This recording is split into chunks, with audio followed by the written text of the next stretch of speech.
आपका स्वागत है। बीजगणितीय विधि से दो चरों वाले रैखिक समीकरण को हल करने की तीन विधियां हैं, जिनमें प्रतिस्थापन विधि, विलोपन विधि और वज्रगुणन विधियां हैं। इनमें प्रतिस्थापन विधि पहली विधि है। आइए आज प्रतिस्थापन विधि से समीकरण युग्म को हल करना सीखते हैं। सर्वप्रथम हम समीकरण युग्म को लिख लेते हैं और प्रत्येक समीकरण को उनकी पहचान के लिए समीकरण संख्या दे देते हैं इस तरह।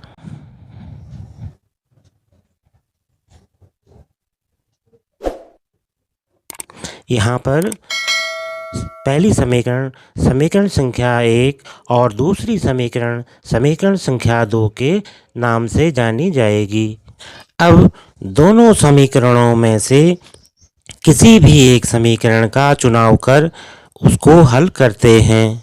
आइए यहाँ पर हम समीकरण संख्या 2 x ऋण y बराबर 4 को हल करके देखते हैं।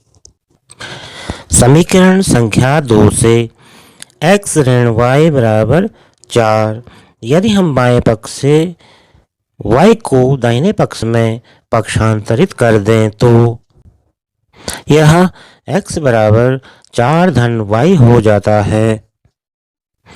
यहाँ x बराबर 4 धन y है, इसे हम x का मान y के पदों में भी कहते हैं।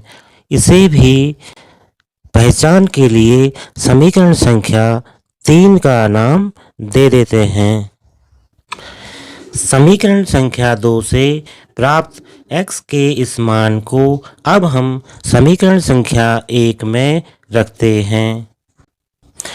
यहाँ यह ध्यान रखना आवश्यक है कि यदि समीकरण संख्या 2 से प्राप्त मान है तो वह समीकरण 1 में रखा जाएगा, और यदि हम समीकरण संख्या 1 को हल करते तो प्राप्त मान को हमें समीकरण नंबर 2 में रखना होता है।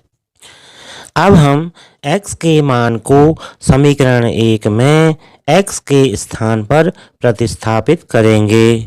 इस तरह से हमने समीकरण 1 में x के स्थान पर x का मान 4 धन y रख दिया है, और प्राप्त समीकरण का रूप इस तरह से है 4 धन y बराबर 14, या इसे हम लिख सकते हैं 4 धन 2y बराबर 14।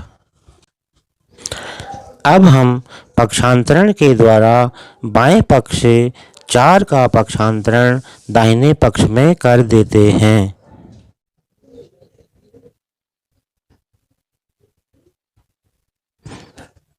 जो 2y बराबर 14 ऋण 4 के रूप में है।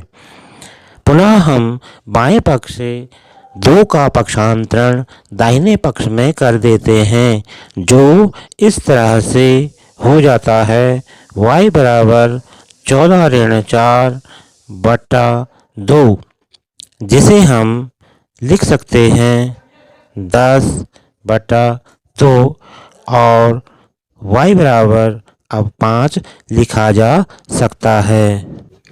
अब y के इस प्राप्त मान को समीकरण 1 या समीकरण 2 या समीकरण 3 किसी में भी रख करके x का मान प्राप्त किया जा सकता है। यहाँ पर हम y के मान को समीकरण 3 में प्रतिस्थापित कर रहे हैं।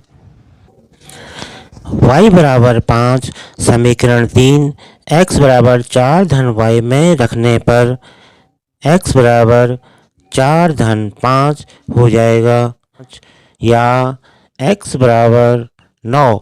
इस तरह से हमने दूसरे चर x का मान भी प्राप्त कर लिया है। अब x बराबर 9 तथा y बराबर 5 रैखिक समीकरण युग्म का हल होगा।